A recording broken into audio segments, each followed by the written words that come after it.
Olá, passei rapidinho para pedir a sua inscrição no canal News World Moçambique. Após este vídeo deixa seu like e seu comentário. Até o próximo vídeo. Olha para esta preocupação, podemos assim considerar a preocupação de Yusuf Momad com a reprovação da CAP? Perfeito. Politicamente é correto. Também não seria ideal ele chegar e celebrar nas câmeras, nas telas. Não seria ético. Exato. Então, politicamente, agiu correto. E o seu discurso, politicamente,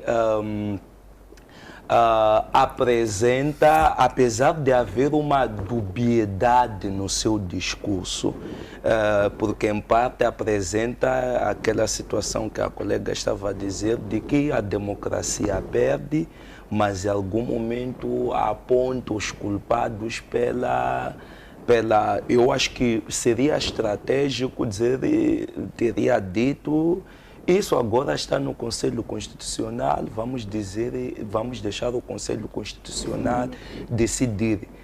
Não comentar essa particularidade dos culpados, não culpados. Exato. Então, apesar de ter agido politicamente correto, acabou, analisando o seu discurso político, acabou cometendo um gafe, porque surge uma situação dúbia de contrariedade, o que acaba questionando se de facto a democracia perde ou é celebração. Exato. Mas dizer que a democracia perde é o que no mínimo devia dizer nas câmeras e não exteriorizar, ainda que seja num espírito de festa, de celebração. É o que era ideal que dissesse. Agora, outra questão, e por acaso eu até comentei que em algum momento, num fórum privado, que tem alguns analistas lá a conversar, eu até terei comentado que o Yusuf Momad parece estar a reanimar, quem o está a assessorar. Porque se você for a ver toda a peça da pré-campanha dele, a ação dele é característica de um bom político. A ação dele, aquilo que fez, eu assisti toda a peça num dos órgãos de comunicação social, onde responde quer a questão da CAD, quer a questão mesmo de chegar no hospital, apresentou soluções, porque estava no hospital, foi dado no hospital na Beira, apresentou um pouco de soluções coerentes e concretas. A única coisa é que faz num tempo não correto, dormiu muito tempo para despertar agora a boca das eleições. Em política, esse tipo de erros pode e vai lhe penalizar, porque a atividade política deve ser permanente. Existe o marketing eleitoral e existe o marketing político. Certo. São duas coisas diferentes. O marketing eleitoral demonstra-se no tempo da pré-campanha e concretamente na época de campanha. Mas o marketing político ele é permanente. É o que muitos partidos políticos, principalmente na oposição, não fazem o marketing político. Por isso que se discute que eles só aparecem na época das eleições, mas os partidos precisam de estar visíveis mesmo em épocas que não é de eleições, terem atividades e ações concretas que é para demonstrar que existem, estão pelo povo, podemos até penalizar, mas o Venâncio Mondlane, maior parte do seu tempo, principalmente quando ele entendia que ia concorrer para as eleições autárquicas, ele ocupou maior parte do seu tempo a fazer marketing político. Arnaldo só aparece no tempo das eleições, é o que está a querer dizer? Não estou a dizer, estou a me focar na pessoa do Yusuf Momad, porque esse problema é de todos os partidos da oposição, na minha humilde opinião. Certo. É de todos os partidos da oposição. Eles não prestam atenção no marketing político. Exato. Eles se preocupam apenas com o marketing eleitoral. eleitoral. Agora, uma coisa também interessante no meio disso tudo e no meio desse discurso que o Sufo Momad apresenta, que nós devemos também nos ater a ela, é que quando nós refletimos também no assunto CAD, estamos a refletir num assunto complexo. E o que eu queria comentar é que o problema do segundo lugar não é só da Renamo, é também da CAD, é também do MDM, é também de quase todos os partidos, para não dizer que estou a puxar a sardinha, é também da Nova Democracia. Okay.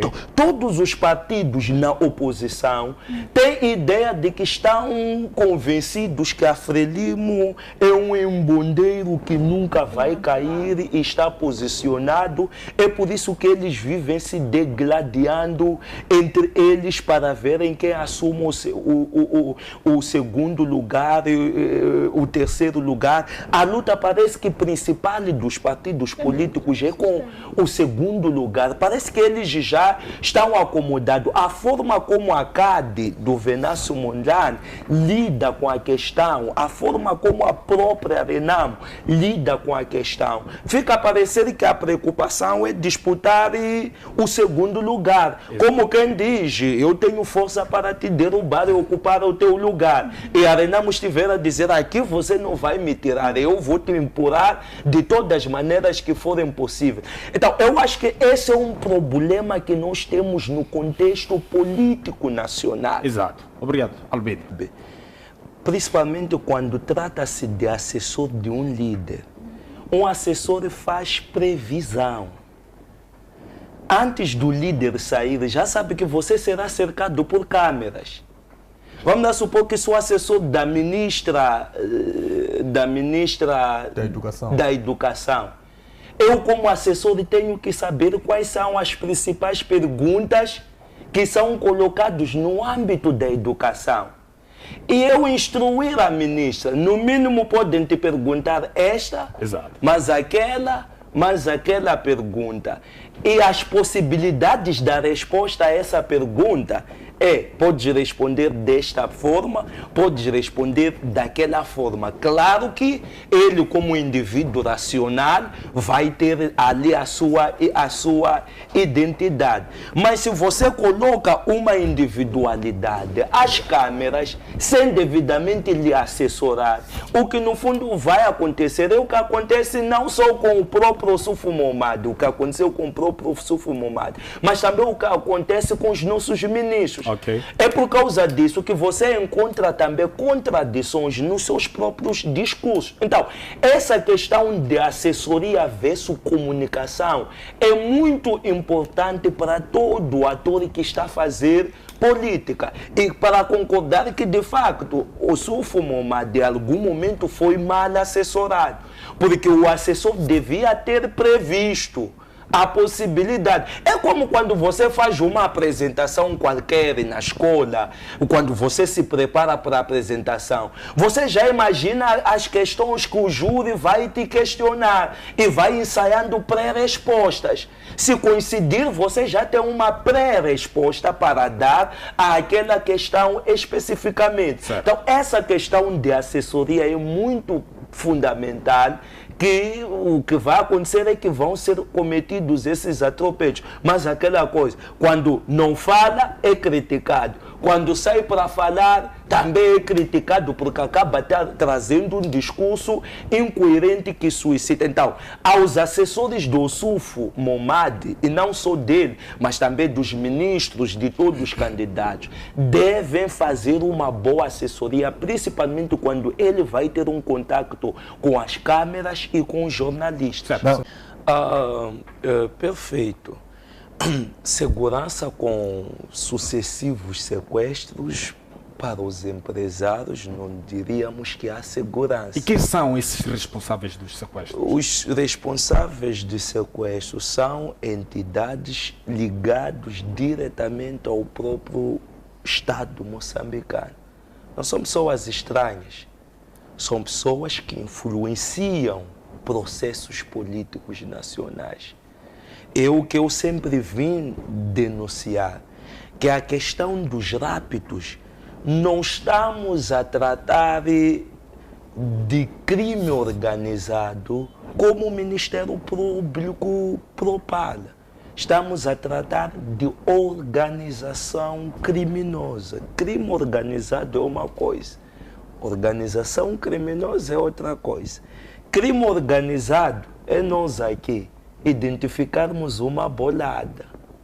Nos reunimos, dizemos, vamos assaltar, pegar aquela bolada, depois de conseguirmos e nos desfazemos, cada um vai à sua vida.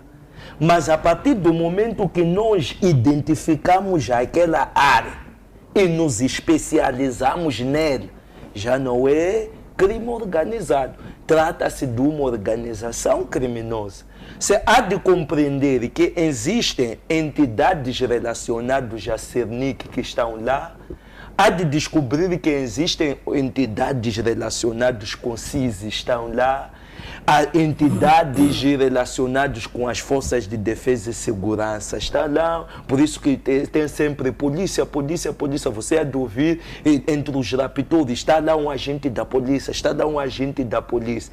Você há de perceber que também para o sucesso deste crime aqui, entidades políticos estão lá envolvidos, até organizações partidárias, até certo caso, estão lá envolvidos, como a lista que se traz dos 6 indivíduos que estão a fazer o branqueamento de capitais, lavagem de dinheiro, nos 100 nomes. Incrível que pareça, todos são da Frelimo. Então, trata-se nisto aqui de uma organização criminosa. Está a querer dizer que os mandatos dos sequestros são moçambicanos? São moçambicanos ligados ao poder político. Não são pessoas estranhas. Eu vivenciei um caso que não posso comprovar porque não tenho de facto provas, mas que num dos raptos do que agora é Prêmio Super Spa. Exato. Houve até tentativas, porque são pessoas influentes até que andam com gente grande da política. Ligaram para gente grande para pedir intervenção quando raptaram o filho. E essa gente grande só dizia para entregar o dinheiro e saia disso. E quando ele recuperou o filho, fez o quê? Saiu do país. Está a perceber a questão? Então, isso aqui está a provar que o nosso Estado está capturado. Nós temos gente que está a nos governar, mas são criminosos. O fato de estarem a governar sendo criminosos é justamente para não serem pegos e não serem responsabilizados. Exato. É como estão a usar a posição que eles têm como vantagem para perseguir atos criminosos. Não quero crer que a CISI não consegue desmantelar a questão de raptos num país pequeno como Moçambique. A Cernic não está a conseguir desmantelar essa questão num país pequeno como Moçambique. Não faz sentido. Isso só prova que existem atores públicos ligados ao governo, que estão no Estado moçambicano. É por isso que não acha estranho que nunca te amostraram nenhum mandante. Não acha isso estranho, mas se consegue prender terceiras pessoas envolvidas. Mas mesmo prendendo essas terceiras pessoas envolvidas, nunca se chega aos mandantes. Exato. Não, é porque há protecionismo. Há um sistema de proteção desenvolvido. E se há um sistema de proteção desenvolvido, é porque é gente grande, não é gente pequena, que está envolvido no crime de raptos. Então, é um assunto sério, que muitas das vezes eu defendo que só uma vontade política, se os políticos quererem haver vontade política, só assim que pode parar o crime de raptos. Enquanto não houver vontade política, nós vamos fazer barulho, vamos reclamar e vamos continuar a assistir os rápidos. Exato. Albino, ainda consigo. Por que desta preferência de cidadãos asiáticos? Porque, se formos aqui a notar, vários indivíduos que sofrem sequestros ou raptos são asiáticos. Por que desta preferência? É simples. Esse grupo de pessoas tem grandes negócios dentro do país. Lidam com... Alguns saíram dos seus países por várias situações, vieram a Moçambique com o propósito, com o objetivo de investir. Lidam com grandes negócios, lidam com avultados somas de dinheiro. Certo. Então, é um grupo de pessoas que está abastado e veio aqui em Moçambique com o propósito principal de investir. É a principal razão na qual eles estão aqui em Moçambique. Então, se viu que é um grupo abastado e é um grupo que automaticamente não tem devida proteção. E por que não tem devida proteção? Porque não há vontade política em os proteger. Nós, porque chega até não fazer sentido alguns rápidos acontecerem à luz do dia, diante até de agentes policiais. Só nesse último rápido que aconteceu, quero também reconhecer a atitude heroica de um agente de polícia que até perdeu a vida a tentar impedir com que o cidadão não fosse raptado. O que significa que não são todos, mas os que estão ligados são gente grande, não é gente pequena. Certo, obrigado, Albino. Professor